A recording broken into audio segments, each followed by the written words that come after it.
الحمد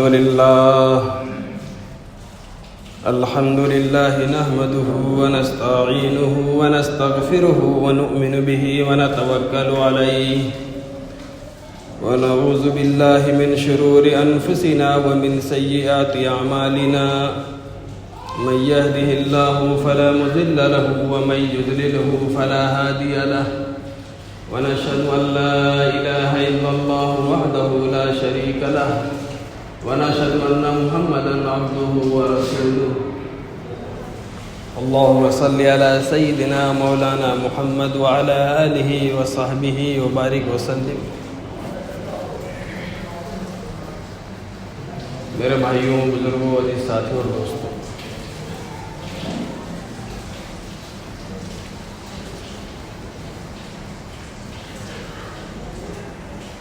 اللہ تعالیٰ نے تمام صحابہ کرام کو حق پر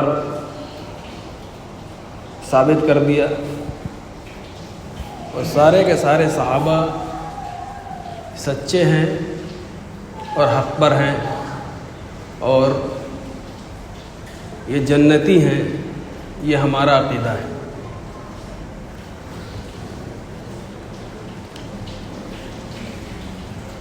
چونکہ اگر صحابہ کرام کو حق پر نہ جانا گیا، بہت وہ ڈنڈا کیسا ہے پیچھے کیا ہے؟ وہ ایسا لگ رہا ہے کوڑے کا ڈنڈا ہے. اچھا رکھ دیجیے ادھر.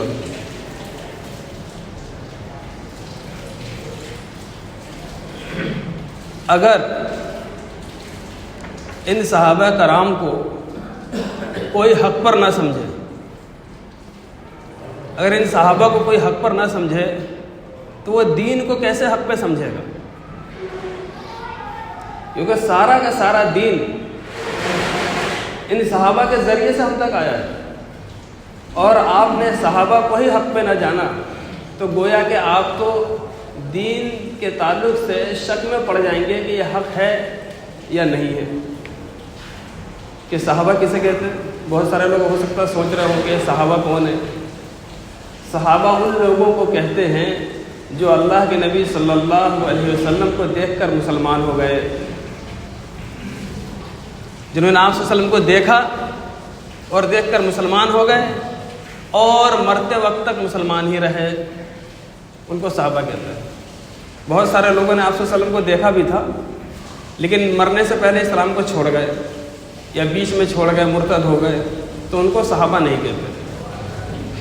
تو یعنی آپ صلی اللہ علیہ وسلم کے ساتھی، آپ کے کمپینینز، آپ کے ساتھ رہنے والے وہ لوگ جنہوں نے اس دعوت کی محنت کو، یعنی پوری دنیا میں اسلام کو پھیلانا ہے، اس کی محنت کو لے کر آپ صلی اللہ علیہ وسلم کا دل سے، جان سے، مال سے، ہر طرح سے آپ کی مدد فرمائی، وہ صحابہ کرام ہیں. کہ ایک حدیث ہمارے پاس آتی ہے، اس میں لکھا رہتا ہے ان ابی ہریرہ رضی اللہ تعالیٰ، کہ حضرت ابو ہریرہ رضی اللہ تعالیٰ عنہ سے روایت ہے. ایسے ہی حضرت ابو بکر صدیق رضی اللہ تعالیٰ عنہ سے روایت ہے. ایسے حضرت علی سے روایت ہے، حضرت عثمان سے روایت ہے، حضرت عمران سے روایت ہے، حضرت حذیفہ سے روایت ہے، حضرت ابو دردہ سے روایت ہے، حضرت ابو ذر سے روایت ہے. یہ سارے صحابائی تو ہیں کہ آپ صلی اللہ علیہ وسلم کی بات کو یہ صحابہ کرام ہمیں بتاتے ہیں کہ میں وہاں پہ کھڑا تھا، آپ صلی اللہ علیہ وسلم یہ فرما رہے تھے، میں نے سنا. آپ صلی اللہ علیہ وسلم کو فرماتے ہوئے سنا، آپ صلی اللہ علیہ وسلم نے یہ فرمایا، یہ ارشاد فرمایا. تو یہ سارے کے سارے ہمیں کون بتا رہے ہیں؟ صحابائی تو بتا رہے ہیں، وہی صحابہ تو بتا رہے ہیں. تو ان صحابہ میں سے کسی کو آپ نے اگر ہلکے میں لے لیا کہ نہیں یہ صحیح نہیں تھے، یہ انصاف پر نہیں تھے، یہ عدل پہ نہیں تھے، تو اس کا مطلب یہ ہوا کہ وہ روایتیں، وہ صحابہ کرام، وہ آپ صلی اللہ علیہ وسلم کی سنتیں اور آپ کے ذریعے جو احکامات ہم تک پہنچے ہیں، ان احکامات کو لے کر ہی آپ شک میں پڑ جائیں گے کہ یہ تو صحیح آدمی تھے ہی نہیں، پتہ نہیں یہ بات صحیح بولی یا غلط بولی. بتاؤ مذہب اسلام کہاں رہے گا؟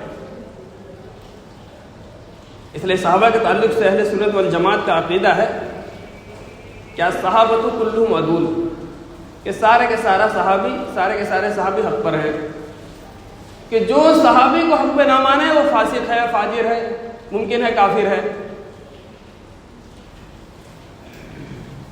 جو صحابہ کرام کو حق پہ نہ جانے، فاجر ہے، فاسق ہے، جھوٹا ہے، اسلام کا غدار ہے، ممکن ہے کافر ہے۔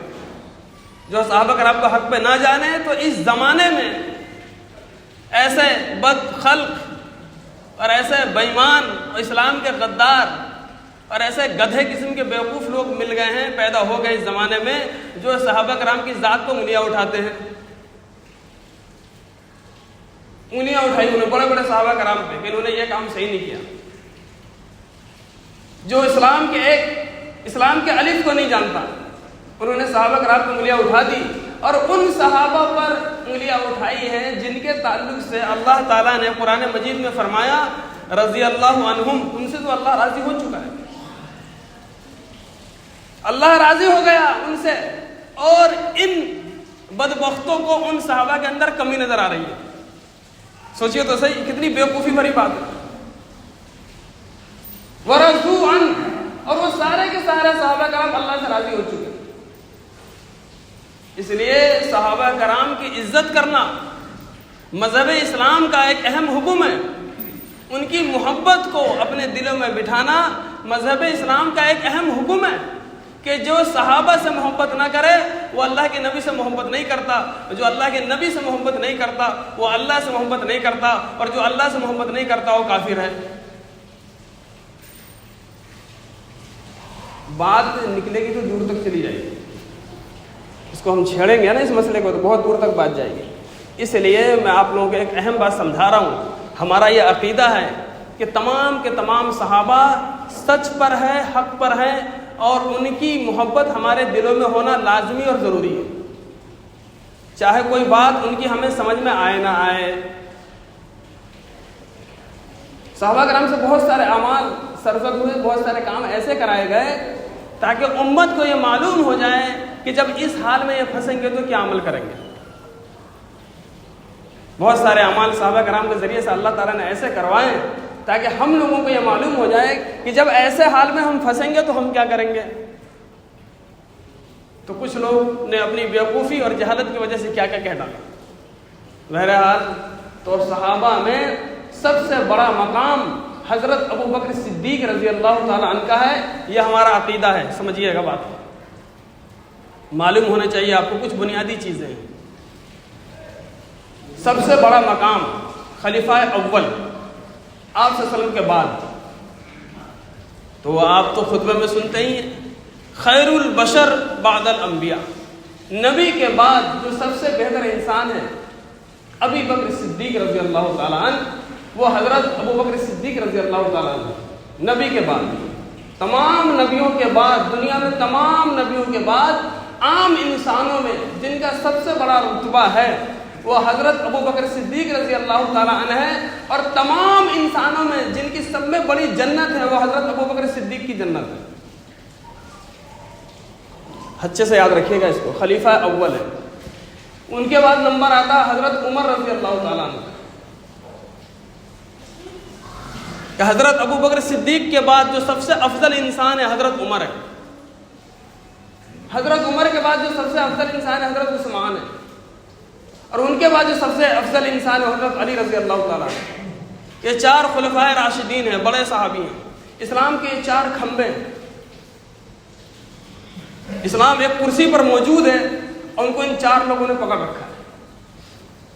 یہ آپ سمجھ کے چلیے کہ ابو بکر صدیق کہ اللہ کے نبی صلی اللہ علیہ وسلم نے فرمایا کہ میں دنیا کے تمام انسانوں کا بدلہ چکا سکتا ہوں، لیکن ابو بکر نے جو مجھ پہ احسانات کیے ہیں اس کا بدلہ تو اللہ ہی چکائے گا، اس کا بدلہ اللہ ہی چکائے گا۔ کہ اللہ کے نبی صلی اللہ علیہ وسلم نے فرمایا کہ ابو بکر فی الجنہ، جنت میں جائیں گے، عمر فی الجنہ، عمر جنت میں جائیں گے، عثمان فی الجنہ، جنت میں جائیں گے، علی فی الجنہ، جنت میں جائیں گے۔ اس طرح کر کے 10 صحابہ کے آپ صلی اللہ علیہ وسلم نے نام گنوائے، ان میں یہ 4 شامل ہیں۔ کہ دنیا میں بشارت مل گئی کہ یہ جنتی ہیں، تب بھی یہ حال تھا حضرت ابوبکر صدیق رضی اللہ تعالیٰ عنہ کا. کہتے تھے کاش میں کوئی تنکا ہوتا کہ پانی مجھے بہا کے لے جاتا، ہوا مجھے اڑا دے. کاش میں کوئی درخت ہوتا کہ لوگ مجھے کاٹ دیتے. کاش میں کوئی جانور ہوتا. یعنی حساب سے اتنا ڈرتے تھے کہ مجھے اللہ کے سامنے حساب دینا ہے، حالانکہ دنیا میں ہی جنتی ہونے کی خبر ہے. تو حضرت عمر رضی اللہ تعالیٰ عنہ کے بارے میں اللہ کے نبی صلی اللہ علیہ وسلم نے ارشاد فرمایا کہ لو کان بعد نبی لکان عمر بن الخطاب، کہ میرے بعد اگر نبی ہوتے تو عمر ہو. میں آخری نبی ہوں، میرے بعد کوئی نبی آنے والا نہیں ہے، اور اگر آتے سپوز کر لو مان لو تو عمر آتے. اتنا بڑا مقام حضرت عمر رضی اللہ تعالیٰ عنہ کا کہ حضرت عمر رضی اللہ تعالیٰ عنہ کی وجہ سے، یعنی وہ 40ویں آدمی ہیں حضرت عمر جو ایمان لائے تھے. اللہ کے نبی صلی اللہ علیہ وسلم نے جا کے دعا کی، یا اللہ اسلام کا عزت بخش دے، اسلام کا مضبوط کر دے عمر بن حشام یا عمر بن خطاب کے ذریعے سے. عمر بن حشام ابو جہل کا نام ہے.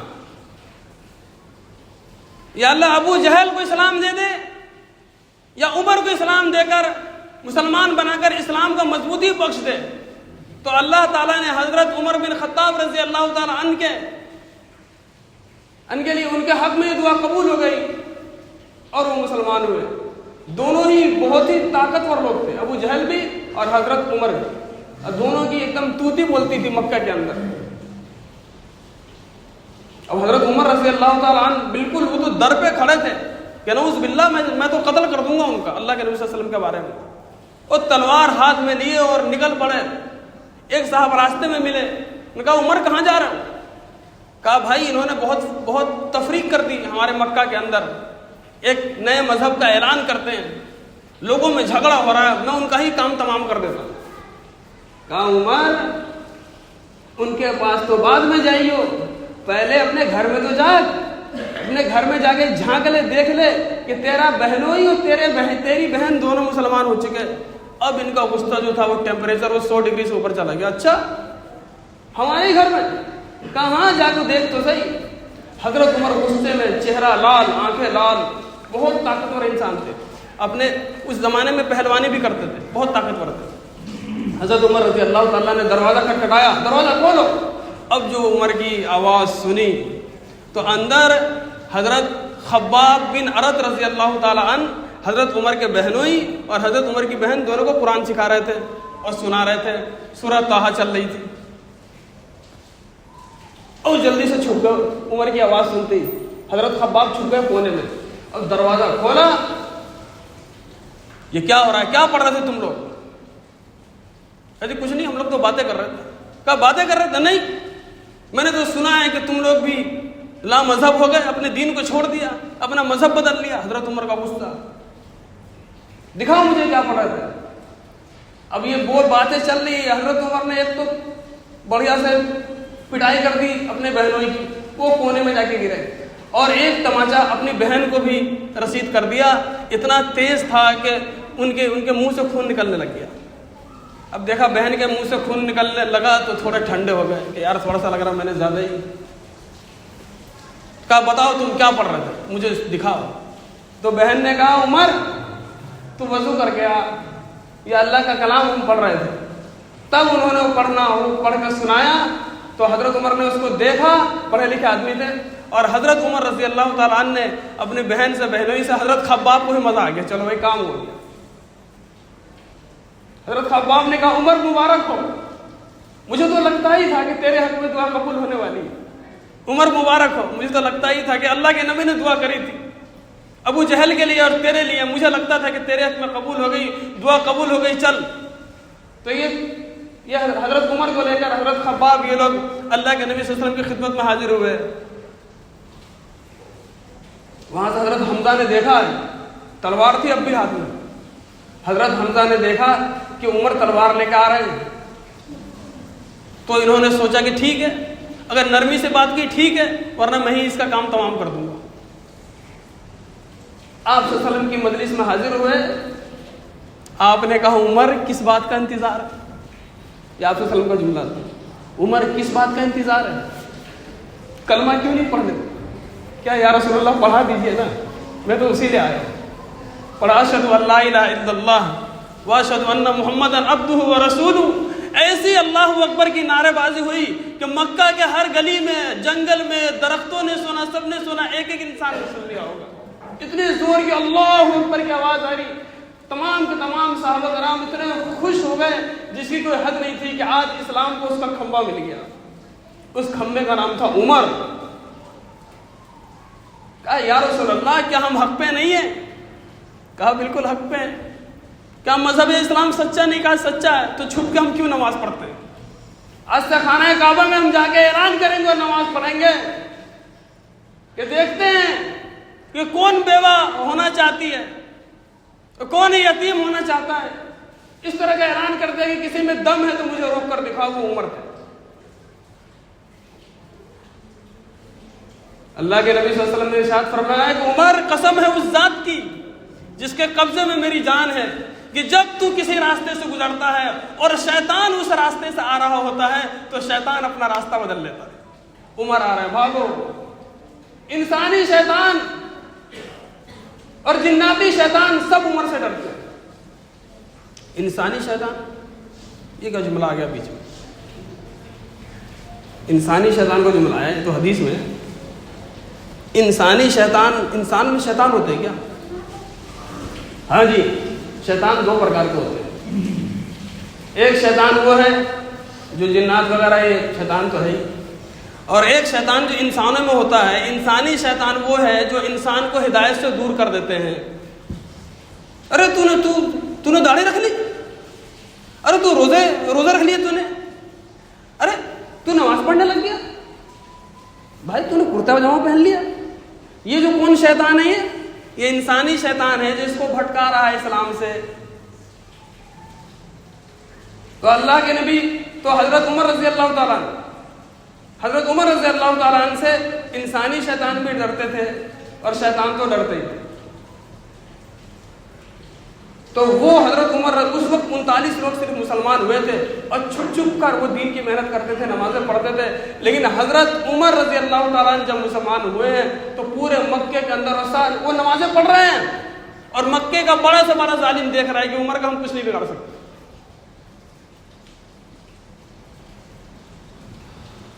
بڑے سے بڑا ظالم ان سے ڈرتے، عمر کا ہم کچھ بھی نہیں بگاڑ سکتے، یہ تو عمر ہے۔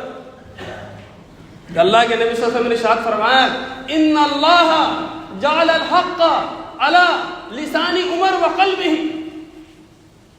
کہ اللہ تعالیٰ نے حق کو عمر کی زبان پر، اس کے دل پر جاری کر دیا، جاری کر دیا۔ هو الفاروق، یہ فاروق اللہ کے نبی صلی اللہ علیہ وسلم نے کہا تھا، وہ فاروق ہے۔ فرق اللہ بہ بین الحق والباطل، کہ اللہ تعالیٰ نے اس کے ذریعے سے، فاروق کے ذریعے سے حق اور باطل کے درمیان فرق پیدا کر دیا۔ جب حضرت عمر آئے تو حق سامنے آ گیا، حضرت عمر آئے تو باطل دور کے چھٹ کے ڈر کے بھاگ گیا۔ تو وہ حضرت عمر ہے، تب ان کا لقب پڑا فاروق، یعنی حق میں، سچ میں اور بری باتوں میں، برے کام میں فرق کو پیدا کرنے والے یہ فاروق ہیں، یہ فاروق اعظم ہیں۔ اب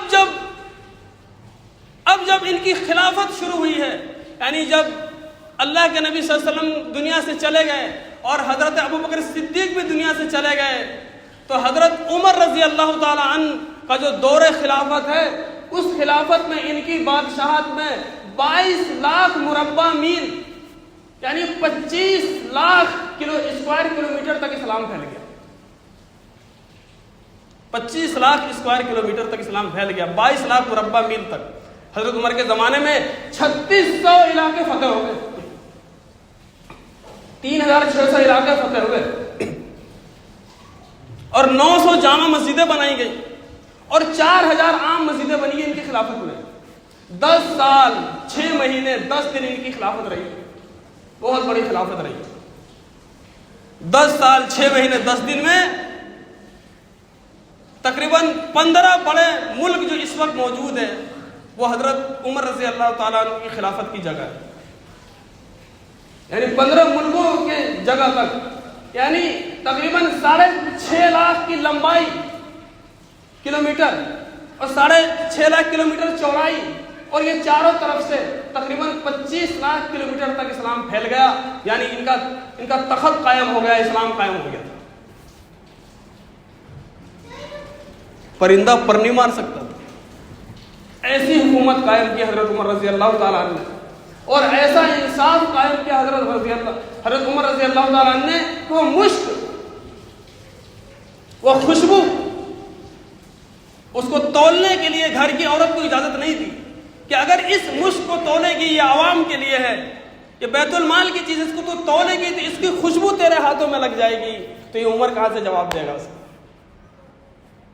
فرماتے تھے حضرت عمر کہ فرات کے کنارے پر اگر بکری کا کوئی بچہ مر گیا تو اللہ عمر سے پوچھے گا کہ تو نے کیسی خلافت کری کہ تیرے اس میں ایک بچہ مر گیا، یعنی بھوکا مر گیا.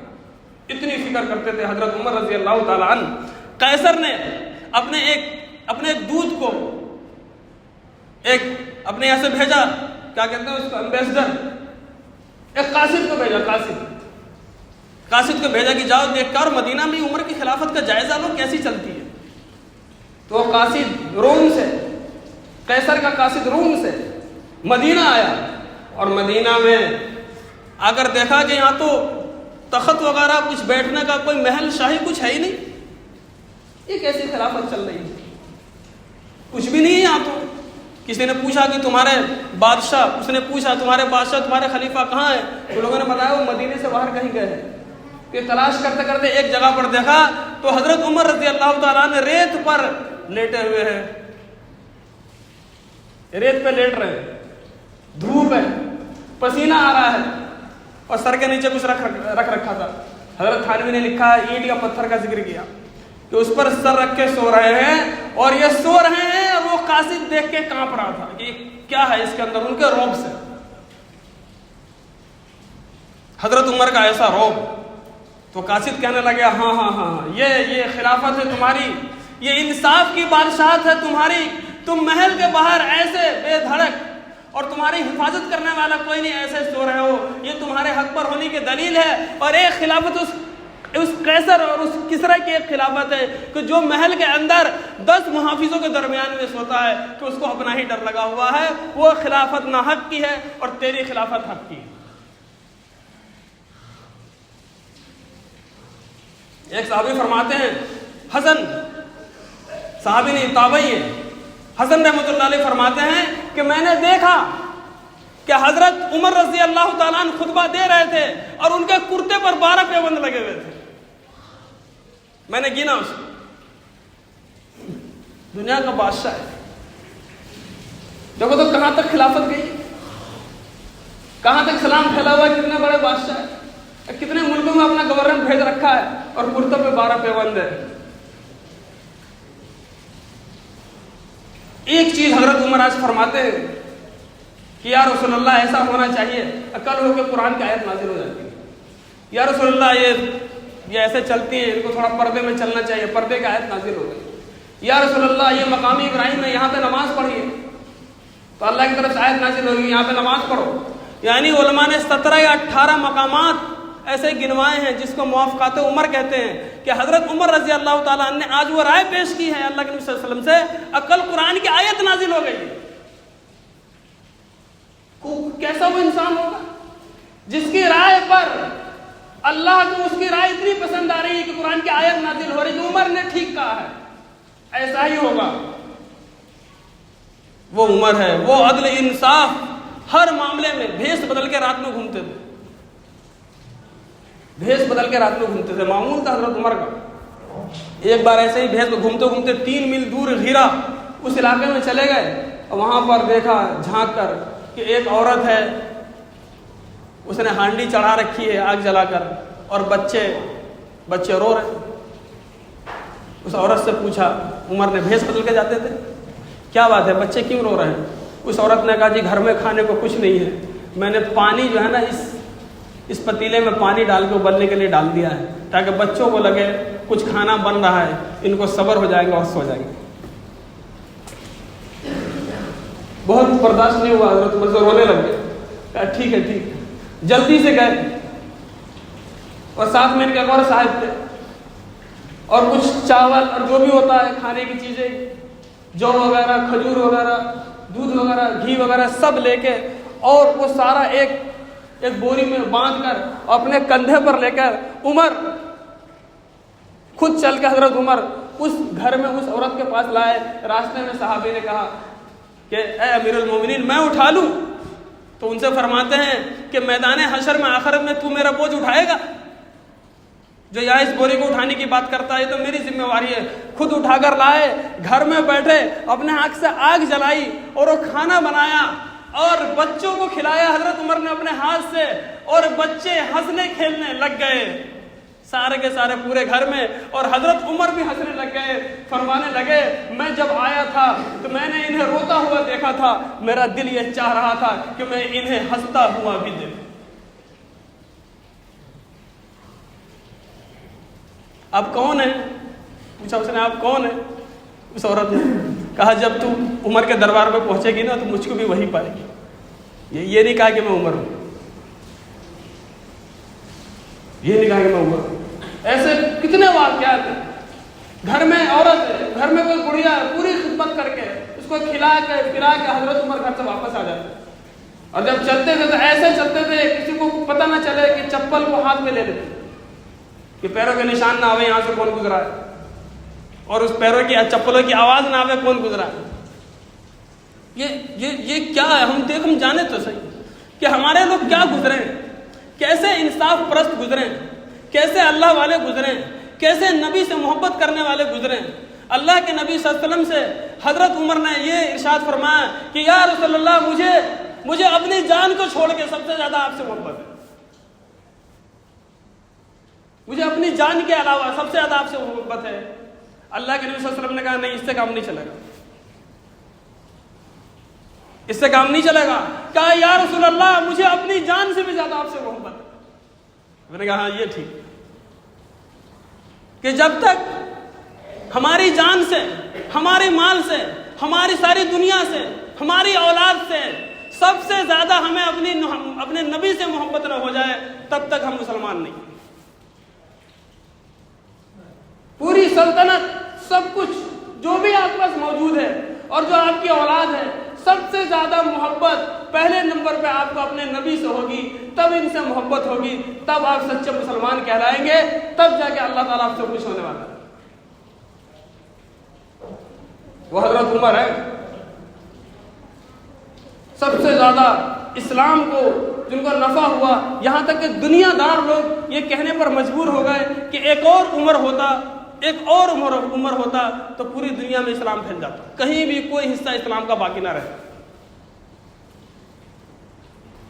غالباً جناب جواہر لال نہرو صاحب نے کہا ہوگا کہ ایک اور عمر ہوتے تو پوری دنیا میں اسلام ہوتا، کوئی دوسرا کچھ نام و نشان نہیں ہوتا، کسی شرک کا، نہ ظلم کا، نہ بد اخلاقی کا، نہ بد زبانی کا، نہ گمراہی کا، کسی چیز کا بھی نام نہیں ہوتا اگر ایک اور عمر ہوتے۔